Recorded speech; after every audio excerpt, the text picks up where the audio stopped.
Hey guys, welcome back to my channel. Today's grow guide is just going to be on Spanish moss. I recently got a string of Spanish moss from a friend of mine and it's grown so much. I've got one little string and it was probably about 30 centimeters and now I have it hung up everywhere in my orchid tree. It grows really quickly and I have learned how to care for it and how not to care for it. So basically you want it in an area that is not in direct sunlight, full direct sunlight. They want at least semi-shade because obviously they're an air plant and if you put them in the sun then they might actually fry and die. So I have mine underneath the canopy of the trees here, and they just love it here. So I'll go and I'll actually water them once a day, and I'll just take a bucket and I will just pour it over them. They're an air plant, so they obtain all their moisture from either rain or from moisture in the air. So if you're in a high humidity climate, then yes, they'd love it there. But if you're in a low humidity climate but you get lots of rain, then they'll be happy just as long as you do give them water during drought. They're not that drought tolerant as because they are an air plant. They're an epiphyte, which means that they live on trees, they're not a parasite. That means so they don't actually do any harm to the trees. They just use the tree as their growing structure to grow on. I don't fertilize my Spanish moss at all.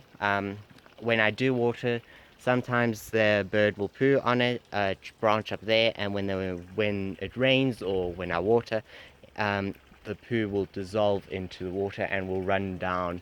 And that is basically how you can fertilize them. You can get orchid fertilizer, but honestly, in nature, that's not what they get.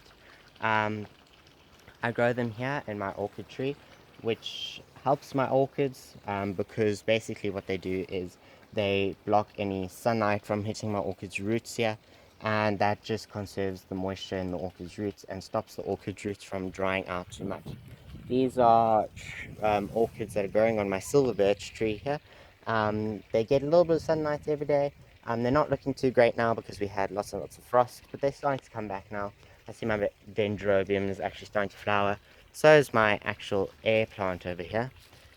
It's starting to flower a little bit of pink, which I'm super excited about because that's the first time I've ever had an air plant flower, and I actually thought that my air plants died, but luckily they haven't. And I have my beautiful aerial roots and my orchids here that are starting to hang down the tree, and yeah, I love my orchid tree. So that is about it for your Spanish moss. I have mine in a windy area. It's very windy here because they cut down all those trees there and they're planting avos. So um, it's a lot more exposed and they get lots and lots of wind here, which kind of enhances the beauty of them because they sway with the wind. But eventually they will get a bit big and they'll start to break. So the way that they propagate themselves in the wild is they'll get very top heavy and a piece may break off and will blow and land on a branch somewhere else and will start to grow from there. So what I've done is it's easy to propagate them. Is you can break off a piece of an existing Spanish moss. You can plonk it somewhere else. Like I'm going to plonk mine on this little piece of wire strand, and it will grow. That's how easy they are to actually grow. They don't take much maintenance to actually grow. You don't have to do anything to make them grow. You can just sit back and watch the beauty of them swaying in the wind. And yeah, so that's it for this growing guide. It's spring at the moment, which I'm very happy about. I'll do a tour of my garden soon. Everything here is starting to flower, like the bromeliads, the clivias, and the azaleas all over here are starting to flower, which I'm very happy about. And my silver birch tree is finally coming out into leaf. So yeah, I hope you guys enjoyed this video. Please like, share, and subscribe, and I'll see you guys next time. Bye bye.